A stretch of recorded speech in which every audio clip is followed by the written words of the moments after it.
লালমনিরহাটে চীনের সহায়তায় একটি বিমান ঘাঁটি নির্মাণের পরিকল্পনা নিয়ে ভারতের প্রধানমন্ত্রী নরেন্দ্র মোদী অস্বস্তিতে পড়েছেন, কারণ এটি ভারতের কৌশলগত নিরাপত্তার জন্য হুমকি হিসেবে বিবেচিত হচ্ছে। আমরা এই ভিডিওর মাধ্যমে জানতে পারব লালমনিরহাট বিমান ঘাঁটির ইতিহাস, ভারতের উদ্বেগের কারণ এবং বাংলাদেশের পরিকল্পনা। লালমনিরহাট বিমানবন্দরটি 1931 সালে ব্রিটিশ শাসনামলে নির্মিত হয়। দ্বিতীয় বিশ্বযুদ্ধের সময় এটি মিত্রবাহিনীর জন্য একটি গুরুত্বপূর্ণ সামরিক ঘাঁটি ছিল। 1958 সালে স্বল্প সময়ের জন্য এটি চালু হলেও 1971 সালের স্বাধীনতার পর এটি পরিত্যক্ত অবস্থায় পড়ে থাকে। 1983 সাল থেকে বাংলাদেশ বিমান বাহিনী এই জমিতে কৃষি প্রকল্প পরিচালনা করে আসছে। এটি প্রায় 6 থেকে 8 একর জায়গা জুড়ে বিস্তৃত। 2019 সালে 13 মার্চ পুনরায় চালু করার উদ্যোগ নেয় তৎকালীন প্রধানমন্ত্রী শেখ হাসিনা, কিন্তু ভারতের বাধার কারণে সেই পরিকল্পনা আগাতে পারেনি। তবে অন্তর্বর্তী সরকার পুনরায় চালু করার উদ্যোগ গ্রহণ করেছে। লালমনিরহাট বিমান ঘাঁটির ভারতের শিলিগুড়ি করিডোর চিকেন নেক্স থেকে মাত্র 10 কিলোমিটার দূরে অবস্থিত। এটি করিডোরটির ভারতের মূল ভূখণ্ডকে উত্তর পূর্ব অঞ্চলের রাজ্যগুলোর সঙ্গে সংযুক্ত করে। এটি একটি সংকীর্ণ ভূখণ্ড যার মাধ্যমে ভারতীয় সেনাবাহিনী ও পণ্যবাহী গাড়ি চলাচল করে। এই অঞ্চলে কোনো বিদেশি সামরিক উপস্থিতি ভারতের নিরাপত্তার জন্য হুমকি হিসেবে বিবেচিত হয়। প্রতিবেদন অনুযায়ী বাংলাদেশ লালমনিরহাট বিমান ঘাঁটি নির্মাণে চীনের সহায়তা চেয়েছে। যদি এই প্রকল্পে চীনের People's Liberation Army Air Force জড়িত হয়, তবে এটি ভারতের জন্য কৌশলগত উদ্বেগের কারণ হতে পারে। চীনা যুদ্ধবিমান ও নজরদারি ড্রোন এই ঘাঁটি থেকে ভারতের উত্তর পূর্ব অঞ্চলে দ্রুত প্রবেশ করতে সক্ষম হবে, যা ভারতের সামরিক চলাচল ও সরবরাহ লাইনের ওপর প্রভাব ফেলতে পারে। বাংলাদেশের অন্তর্বর্তীকালীন প্রধান উপদেষ্টা মোহাম্মদ ইউনূসের সাম্প্রতিক চীন সফর এই বিমান ঘাঁটি নিয়ে আলোচনা হয়েছে বলে ধারণা করা হচ্ছে। যদিও আনুষ্ঠানিকভাবে কোনো কিছু ঘোষণা করা হয়নি, তবে বাংলাদেশের চীনের সঙ্গে ঘনিষ্ঠতা ভারতের জন্য উদ্বেগের বিষয়।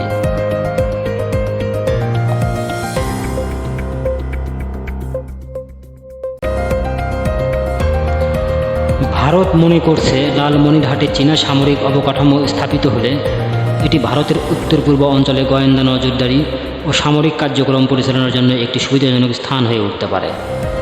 এটি ভারতের আঞ্চলিক নিরাপত্তা ও কৌশলগত ভারসাম্যের উপর প্রভাব ফেলতে পারে। লালমনিরহাট বিমানবন্দর নিয়ে বাংলাদেশের ভবিষ্যৎ পরিকল্পনা। লালমনিরহাট বিমান ঘাঁটিটি নিয়ে বাংলাদেশের বর্তমান পরিকল্পনা মূলত সামরিক অবকাঠামো উন্নয়ন এবং গবেষণা ও প্রশিক্ষণ কেন্দ্র গঠনের দিকে কেন্দ্রীভূত। যদিও কিছু আন্তর্জাতিক গণমাধ্যমে চীনের সহায়তায় একটি পূর্ণাঙ্গ সামরিক ঘাঁটি নির্মাণের গুজব ছড়ানো হয়েছে, বাংলাদেশ সরকার এই বিষয়ে আনুষ্ঠানিকভাবে কোনো ঘোষণা দেননি এবং প্রতিরক্ষা মন্ত্রণালয় এই ধরনের দাবিকে অস্বীকার করেছে। এখানে একটি এভিয়েশন মেইনটেন্যান্স, ম্যানুফ্যাকচারিং ও অ্যাসেম্বলি হাব গড়ে তোলার সম্ভাব্যতা নিয়ে কাজ চলছে। এখানে স্যাটেলাইট নির্মাণ, উৎক্ষেপণ, এয়ারক্রাফট নির্মাণ, মেরামত এবং বিভিন্ন প্রযুক্তিগত বিষয় নিয়ে গবেষণা করা হবে। বিদেশি প্রযুক্তিগত অংশীদারদেরও বিনিয়োগে আকৃষ্ট করার চেষ্টা চলছে। অর্থনৈতিক ও বাণিজ্যিক সুবিধা। আঞ্চলিক বিমান যোগাযোগ উন্নয়ন হবে, যেমন যাত্রী ও মালবাহী বিমান চালু হলে উত্তরবঙ্গের মানুষ দ্রুত ঢাকাসহ অন্যান্য অঞ্চলে যেতে পারবে। রপ্তানি ও কৃষিপণ্য পরিবহনে যুগান্তকারী পরিবর্তন আসবে, যেমন লালমনিরহাট ও পার্শ্ববর্তী জেলাগুলোর কৃষিপণ্য ঢাকা কিংবা বিদেশে রপ্তানি করা সম্ভব হবে। ট্যুরিজম বা পর্যটন ক্ষেত্র তৈরি হবে। সুন্দর পাহাড়ি দৃশ্য, তিস্তা নদী ও উত্তরের সৌন্দর্য পর্যটকদের জন্য আকর্ষণীয় হয়ে উঠতে পারে। শিক্ষা ও প্রযুক্তিগত উন্নয়ন। বাংলাদেশ অ্যাভিয়েশন অ্যান্ড অ্যারোস্পেস ইউনিভার্সিটির মাধ্যমে গবেষণার নতুন প্রযুক্তির উদ্ভাবন ও কৌশলগত জ্ঞান চর্চা সম্ভব হবে। স্থানীয় ছাত্রছাত্রীদের উচ্চশিক্ষার সুযোগ তৈরি হবে। উত্তর অঞ্চলের শিক্ষার্থীরা বিমান বিজ্ঞান ও প্রযুক্তিগত শিক্ষা গ্রহণের সুযোগ পাবে। কৌশলগত সুবিধা। বাংলাদেশের উত্তরবঙ্গের যদি নেপাল, ভুটান ও ভারতের সঙ্গে আঞ্চলিক বিমান চলাচলের জন্য ব্যবহার করা হয়, তাহলে এটি একটি আঞ্চলিক এভিয়েশন হাবে পরিণত হবে। যদি আন্তর্জাতিক মানের অবকাঠামো গড়ে ওঠে, তবে বৈদেশিক বিনিয়োগ ও প্রযুক্তিগত সহায়তা পাওয়ার সুযোগ তৈরি হবে।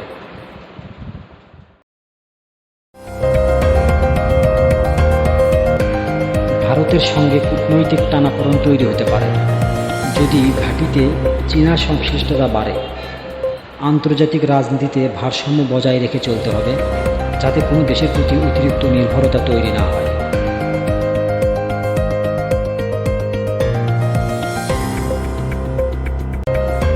লালমনিরহাট বিমান ঘাঁটি বা বিমানবন্দর চালু হলে বাংলাদেশের জন্য এটি হবে উত্তর অঞ্চলের প্রতিরক্ষা জোরদার, বাণিজ্য বিস্তার, কৃষি রপ্তানি, প্রযুক্তি গবেষণা ও আঞ্চলিক সহযোগিতার এক নতুন দুয়ার।